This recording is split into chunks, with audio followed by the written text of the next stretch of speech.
हे सूत महाप्राज्ञ सर्व सिद्धांत वित्त प्रभो, आख्याही में कथा सारम पुराणा नाम विशेषतः, जीवाश्च सुरतां प्राप्तः प्रायो घोरे कलादि है, तस्य संशोधने किम ही विद्यते परमायनम। ऋषियों ने कहा महाराज आपने हमें कई पुराणों की कथा सुनाई, वेदों की कथा सुनाई, आपने सारे शास्त्रों का ज्ञान तो दे दिया, लेकिन हे प्रभु आज हमारे मन में एक प्रश्न है। क्या प्रश्न है महाराज? कलयुग के लोग बड़े दुखी हैं। कोई शरीर से दुखी है, कोई परिवार से दुखी है, कोई कारोबार से दुखी है, कोई व्यापार से दुखी है, कोई अपने व्यवहार से दुखी है, कोई कर्ज में डूबा है, कोई रोग के मर्ज में डूबा है, कोई चिंता के सर्ज में डूबा है। हे महाराज हमें तो वो कथा सुनाइए जो कलयुग के लोगों का कष्ट मिट जाए, रोग मिट जाए, चिंता मिट जाए, समस्या हट जाए, सारी चिंताओं से मुक्ति मिल जाए। सच बताओ जितने आप इस समय पंडाल में बैठे हो आप भी यही प्रश्न कर रहे हो कि नहीं? बोलो ना। ना करो तो मैं दूसरी कथा शुरू कर दूंगा।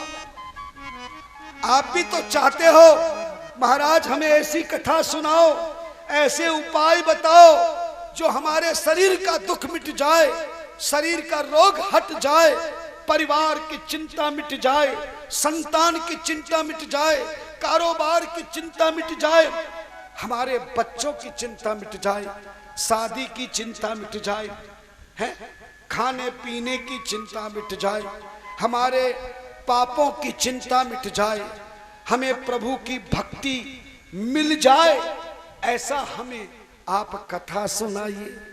सूत जी महाराज से जब ऋषियों ने यही प्रश्न किया तब सूत जी महाराज बोले, ऐ ऋषियों सुनो, तुमने बहुत सुंदर प्रश्न किया। धन्यस्त्वं मुनि शार्दूल श्रवण प्रीति लालसा, अतो विचार्ये सुधियाच्मि शास्त्रम महो उत्तमम। ऐ ऋषियों तुमने बहुत सुंदर प्रश्न किया है। तुमने कलयुग के इन प्राणियों पे, पति पत्नियों पे, भाई बहनों पे, माता पिता पे, बेटा बहन पे बड़ी कृपा की। ये सब लोग दुखी हैं पर किसी पड़ोसी को नहीं बताते। बताते हो क्या?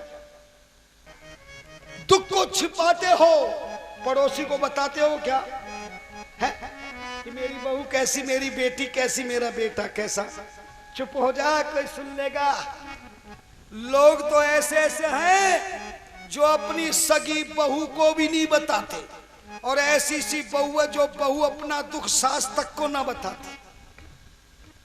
और कभी कभी तो पत्नी भी पति को नहीं बताती, मन ही मन कुढ़ती रहती है।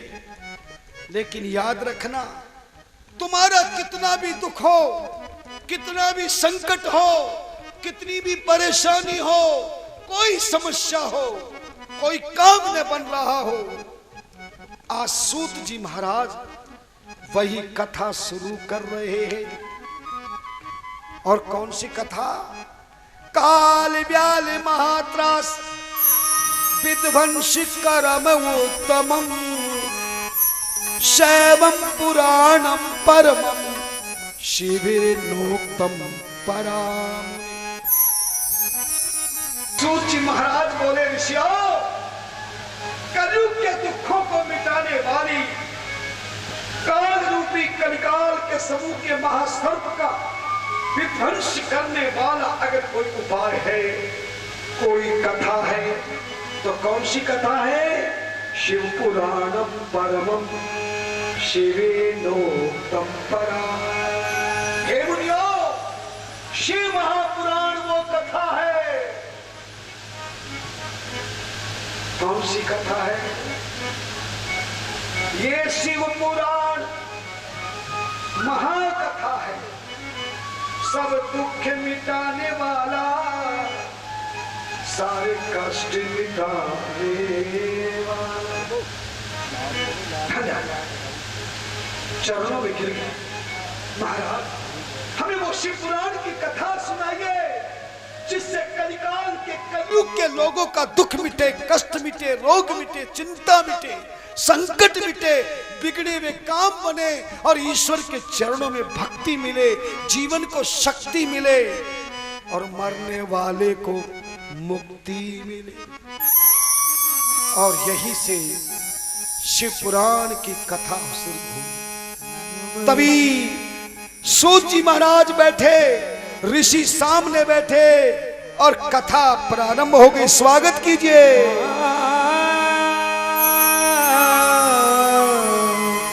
नमः शिवाय, नमः शिवाय, हर हर बोले नमः शिवाय। प्रेम से नमः शिवाय, नमः शिवाय, हर हर बोले नमः शिवाय। ओम नमः शिवाय, ओम नमः शिवाय, हर हर बोले नमः शिवाय। शिव क्या बात है? ओम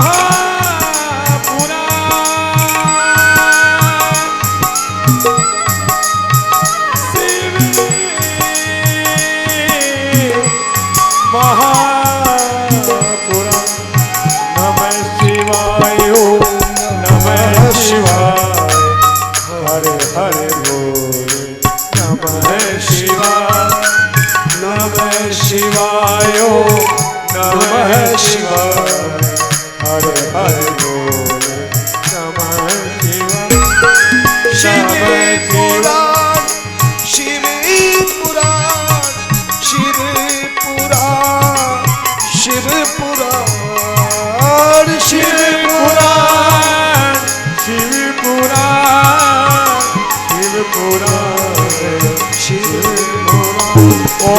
नमः शिवाय, नमः शिवाय, हरे हरे बोले नमः शिवाय। नमः शिवाय, नमः शिवाय, हरे हरे नमः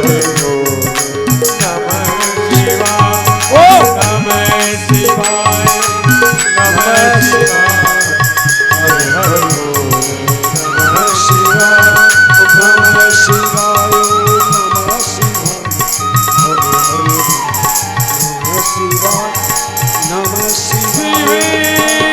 शिव महापुराण, शिव महापुराण, शिव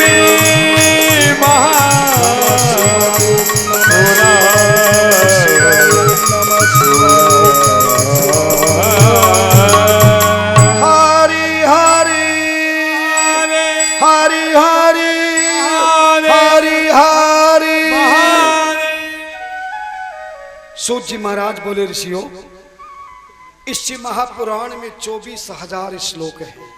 कितने श्लोक हैं? जोर से बोलो। और 7 संहिताएं हैं।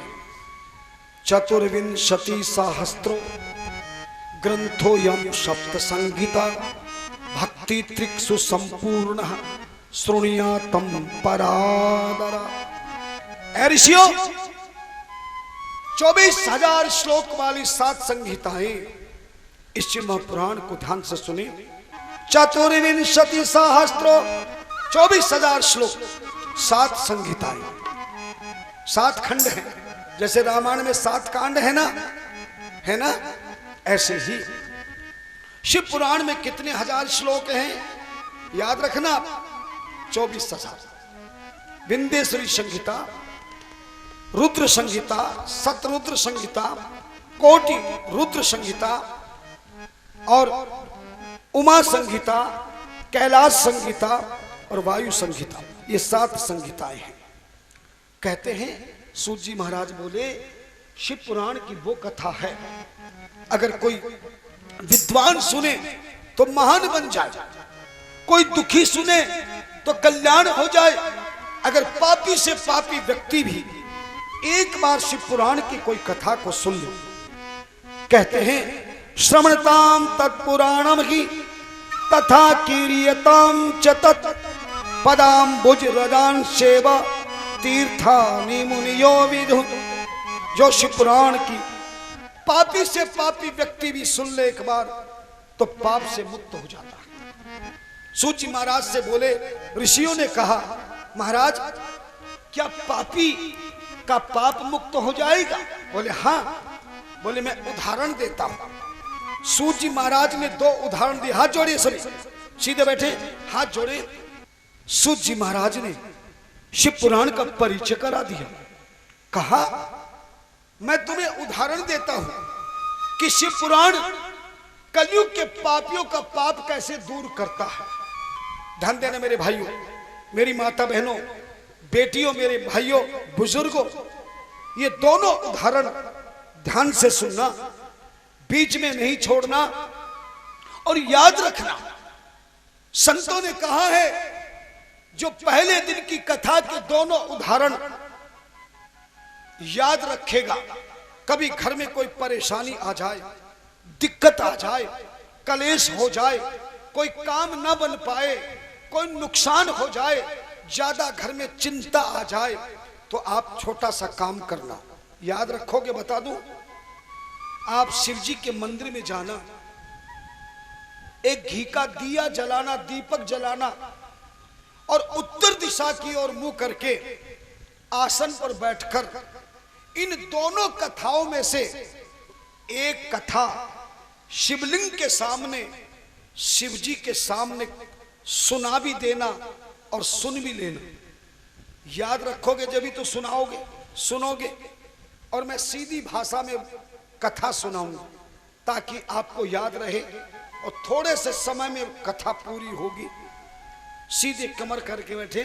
यदि आपकी कोई कामना है, आपकी कोई इच्छा है, कोई भी कष्ट मिटाना है, दुख भगाना है, चिंताओं को भगाना है, अपने जीवन में सुख शांति आनंद भक्ति को जगाना है, हृदय में प्रभु की भक्ति को लाना है, तो आप सीधी कमर करके, माताएं अपनी साड़ी का, बेटियां अपनी चुन्नी का पल्ला गोदी में रखें और भाई लोग अपनी गोदी में हाथ जोड़ करके सीधे बैठे और इन दोनों कथाओं को सुने। पहली कथा, पापी व्यक्ति को कैसे शिव पुराण की कथा ने तार दिया। बहुत समय पहले की बात है, किरात नगर में एक दुराचारी, दुष्कर्मी, धर्महीन, कर्महीन, चरित्रहीन, विषयायुक्त एक देवराज नाम का ब्राह्मण रहता था। उसने अपने माता पिता, अपनी पुत्री, अपनी पत्नी, अपनी संतान को अपने हाथों से मार दिया। देवराज नाम के ब्राह्मण ने इतना घोर पाप किया और एक दिन शराब पीकर वो रात दिन चोरी करता, जुआ खेलता, दूसरी नारियों को गलत निगाहों से देखता। देवराज ब्राह्मण एक दिन शराब के नशे में चूर होकर एक तालाब के किनारे पर बेहोश पड़ा था। उसने लूट लूट के खूब सारा धन इकट्ठा किया था। उसके पास सोना चांदी जेवर खूब धन था। जैसे ही वो शराब के नशे में बेहोश तालाब के किनारे पड़ा था, उसी समय एक शोभावती नाम की कन्या, शोभावती नाम की वैश्या, जो कोठे पे नाच गान करके अपने शरीर को दूसरे पुरुषों को बेचकर अपने जीवन को पाप कर्म में लगा रही थी। बहुत सुंदर वैश्या थी, सुंदर जवान अवस्था थी। ब्राह्मण बालक देवराज शराबी को देखा, लोगों ने बताया इसके पास बहुत धन है वैश्या ने अपने लोगों से उसे नशे की हालत में उठवाकर अपने कोठे पर ले गई। जब होश आया तो नारी चरित्र करते हुए वैश्या ने कहा, देवराज मेरा मन तुझसे शादी करने का है। हालांकि वैश्या शादी नहीं कर रही थी, लेकिन देवराज उस शोभावती नाम की वैश्या के चंगुल में ऐसा फंसा कि नाटक करके वैश्या ने देवराज ब्राह्मण से शादी कर ली। कुछ दिनों तक तो खूब अच्छा लगा, लेकिन धीरे धीरे वैश्या ने उसका सारा धन, सारी जमीन जायदाद, सारे जेवर जब अपने कब्जे में कर लिए तो वैश्या ने ठोकर मारकर अपने कोठे से बाहर निकलवा दिया। अब तो देवराज पूरी जिंदगी चोरी करके, शराब पीकर, नाना प्रकार के उपद्रव करता हुआ सारी जिंदगी व्यतीत कर दिया। एक बार की बात है, एक बार अचानक देवराज प्रतिष्ठानपुर में आ गया। एक शिव जी के मंदिर में शिव महापुराण की कथा हो रही थी। उस शिव मंदिर में प्रसाद खाने के चक्कर में वो पापी देवराज उसी मंदिर में रहकर शिव महापुराण की कथा को सुनने लगा। एक बार शिवरात्रि के दिन जब लोगों ने शिवरात्रि की रात को पूजा करी और पूजा करके जब सो गए तो सोए हुए भक्तों के ऊपर से, शिवलिंग के ऊपर से चढ़ा हुआ प्रसाद और जो भी पैसा चढ़ाता, धन चढ़ाता, देवराज चुरा कर भाग रहा था। अचानक एक भक्त को आंख खुल गई, देवराज को पकड़ लिया। लोगों ने इतना मारा कि उसको बुखार आ गया और एक दिन देवराज की मृत्यु हो गई। लेकिन मरने के बाद जैसे ही यम के दूत उसे लेने आए, तभी देवराज को लेने आए यम के दूत। उस समय शिव के गण भी विमान लेकर के आ गए। किसको लेने आए थे? देवराज को विमान पे बिठा लिया और यम के दूतों से कहा, सुनो, यद्यपि ये देवराज महान पापी है, लेकिन मरने से पहले इसने ऐसा पुण्य काम किया है जिसके द्वारा इसके सारे पापों से इसे मुक्ति मिल गई। कौन सा काम किया था? बोलो ना। शिव महापुराण की कथा सुनी है। जैसे ढेर सारे लकड़ी के जंगल में एक चिंगारी अग्नि की जलाकर भस्म कर देती है, ऐसे ही शिव का नाम, महाराज शिवेति नाम दावा गने, शिव का नाम, शिव पुराण का एक अक्षर भी कोई ध्यान से सुन ले तो वो भी सारे पाप रूपी जंगल को जलाकर राख कर देता है। देवराज शिवलोक में चला गया, भगवान शिव ने उसको अपना गण बना लिया। इस तरह देवराज पापी को शिवलोक की प्राप्ति हुई। अब दूसरी कथा बहुत सुंदर है, बहुत सुंदर कथा है। बहुत समय पहले की बात, महाराज, बहुत समय पहले की बात है। प्रयागराज में एक ब्राह्मण परिवार रहता था। एक गांव था जहां के समस्त नर नारी महान पापी थे।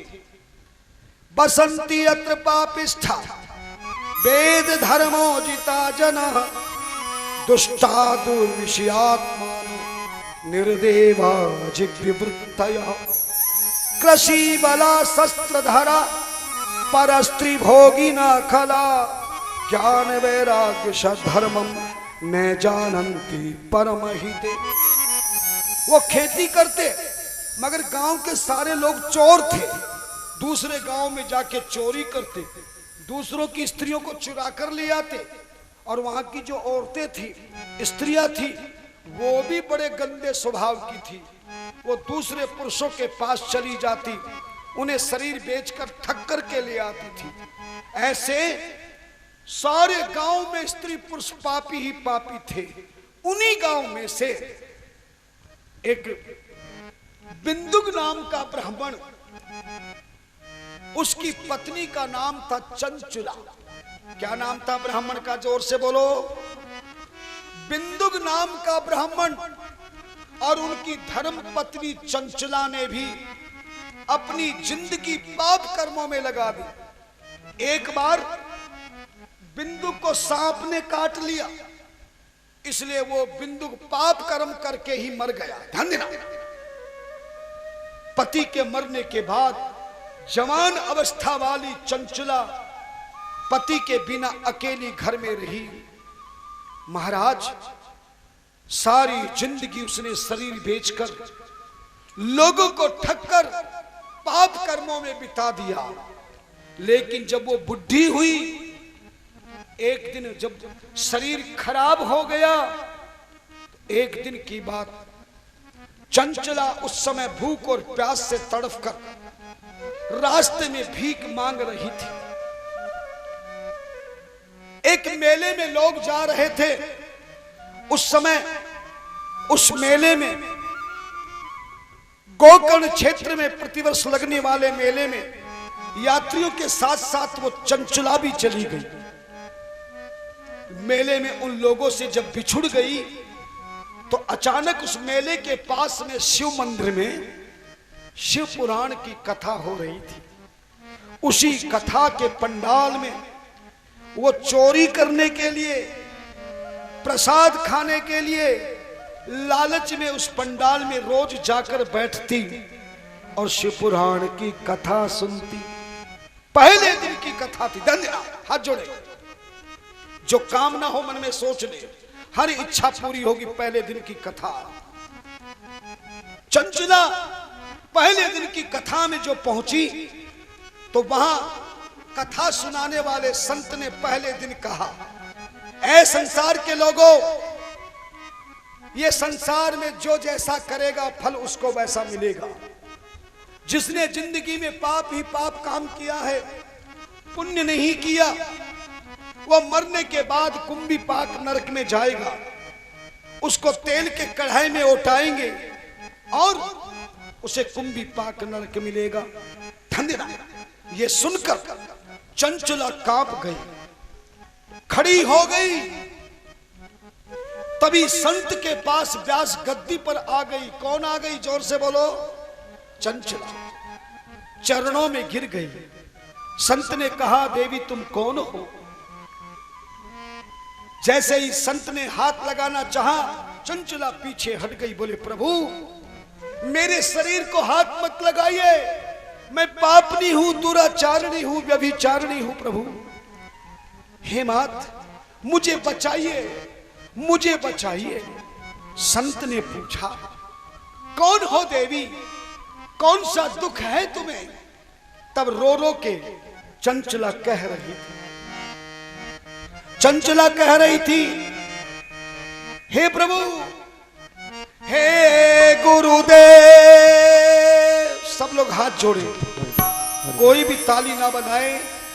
जैसे चंचला दुखी है, हम लोगों से भी जीवन में न जाने कौन कौन से पाप हुए हैं, न जाने कौन कौन सी हमारे जीवन में घटनाएं घटी हैं। आज हम भी वही प्रार्थना करें, केवल हाथ जोड़ेंगे, ताली कोई नहीं बजाएगा। चंचला हाथ जोड़कर प्रार्थना कर रही थी, हे गुरुदेव, हे गुरुदेव, हे गुरुदेव, हे गुरुदेव। मैं आई शरण तुम्हारी, मैं आ गई शरण तुम्हारी, उद्धार कीजिए। डूब रही है जीवन नैया, पार कीजिए प्रभु, पार कीजिए प्रभु, पार कीजिए प्रभु, पार कीजिए। मैं आ गई शरण तुम्हारे, मैं आ गई शरण तुम्हारे, उद्धार कीजिए डूब रही है जीवन नैया, पार कीजिए प्रभु पार कीजिए, प्रभु पार कीजिए।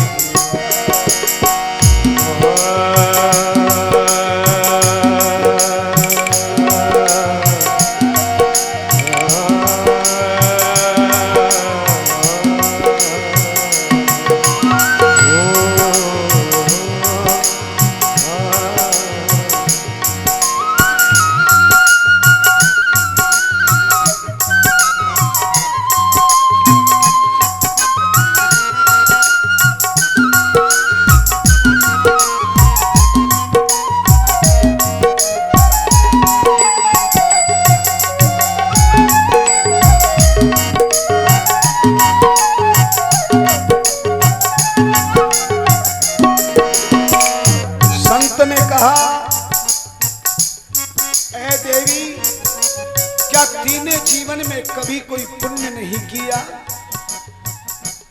चंचला रोते हुए कहने लगी, प्रभु। चंचला ने कहा,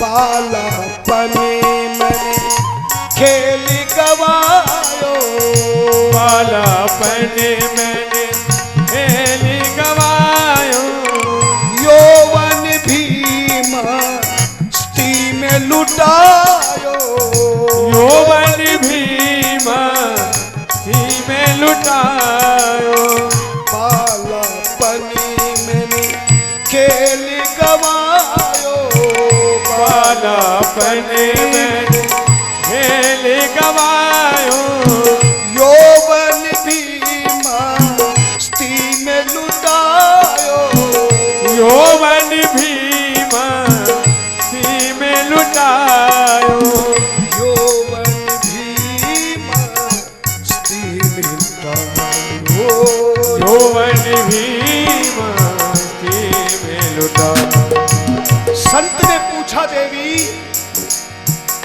मैं तेरे लिए क्या कर सकता हूं? चंचला ने रोते हुए चरणों में प्रार्थना करते हुए कहा, अब रह गया थोड़ा जीवन, अब रह गया थोड़ा जीवन, अब रह गया थोड़ा जीवन, अब रह गया थोड़ा जीवन, इसे पार कीजिए, तुम रही है जीवन नैया, पार कीजिए, पार कीजिए, मैं शरण तुम्हारी, मैं शरण तुम्हारी, उद्धार कीजिए, तुम रही है जीवन, पार कीजिए, प्रभु पार कीजिए।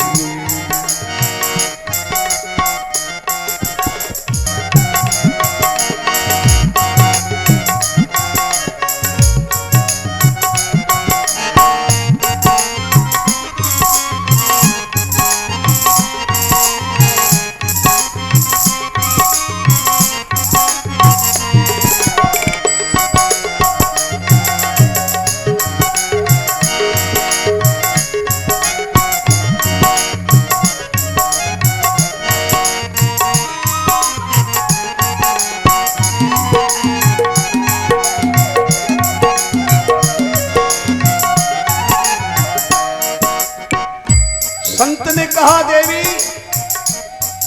क्या तूने कभी सत्संग नहीं सुना? कभी संत के चरणों में नहीं गई?